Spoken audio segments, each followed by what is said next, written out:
اعوذ باللہ من الشیطان الرجیم، بسم اللہ الرحمن الرحیم۔ رب اشرح لی صدری ویسر لی امری واحلل عقدۃ من لسانی یفقہوا قولی۔ رب زدنی علما، رب زدنی علما۔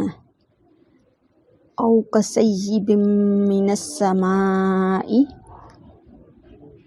او کصیب یا برسنے بارش کے، من السماء جو آسمان سے برستی ہے، فیہ اس میں، ظلمات اندھیری گھٹا ہوتی ہے، ورعد اور بجلی اور کڑک ہوتی ہے۔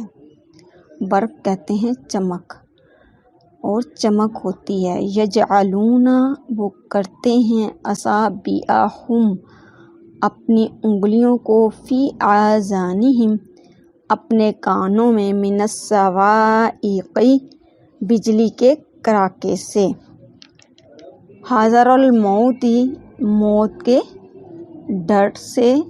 واللہ اللہ تعالیٰ محیط گھیرنے والے ہیں بالکافرین۔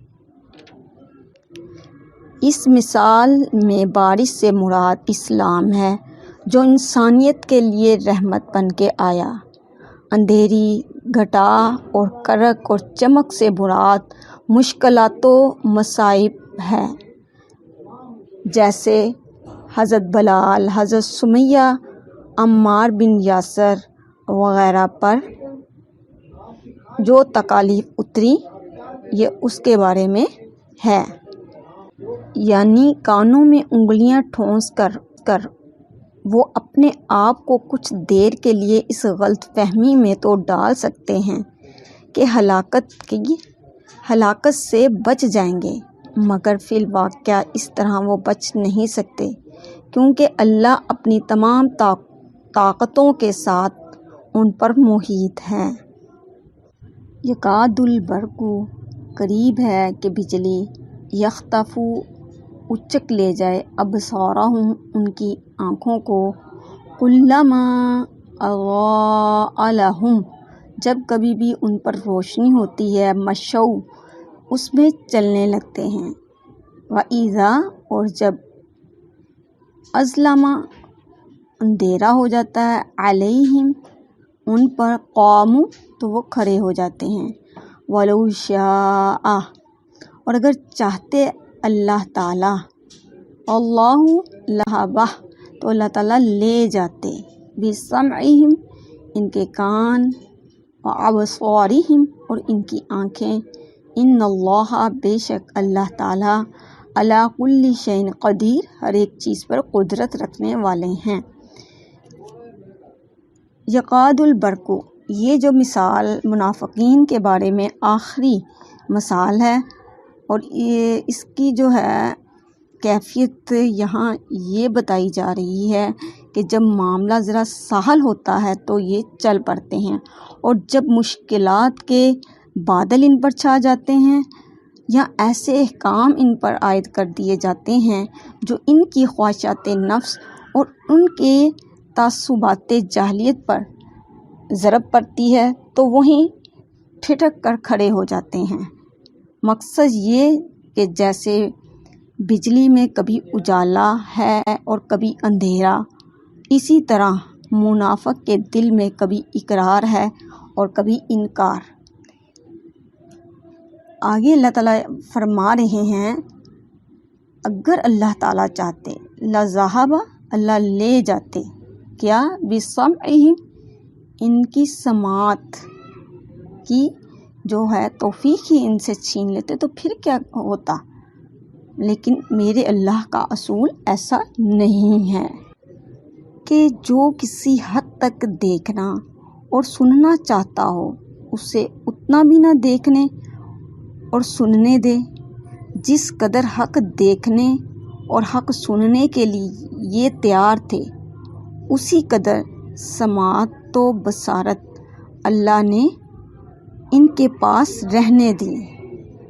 چنانچہ اسی طرح کافر منافق جب جنت اور فتح اور غنیمت مال غنیمت کا حال سنتے تو دین اسلام اور صراط المستقیم جماعت کی طرف متوجہ ہو جاتے، اور جب عذاب، دوزخ اور سختی جہاد یا کوئی اذیت اور مشقت دنیاوی سنتے تو وہیں بھدک کر رہ جاتے۔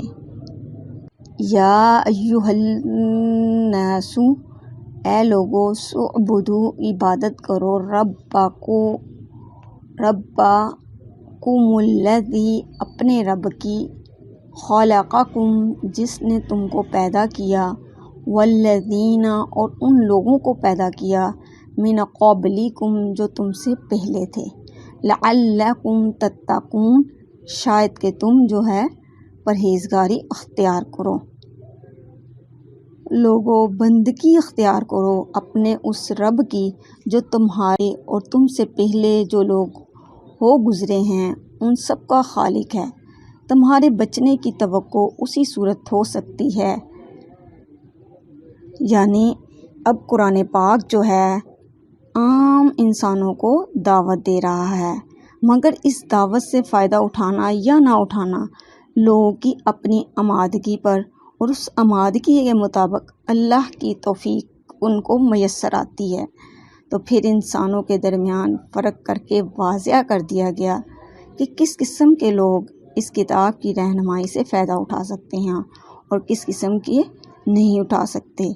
وہ اصل بات رکھ دی گئی ہے کہ جس طرف یہ قرآن پاک بلا رہا ہے، یعنی توحید کی طرف، کہ ایک وحدہ لا شریک کی پیروی کرنا شروع کر دو، جو تمہارا اور میرا پروردگار ہے، جس نے تم کو اور مجھے سب کو پیدا کیا، اور اسی کی طرف پلٹ کر جانا ہے۔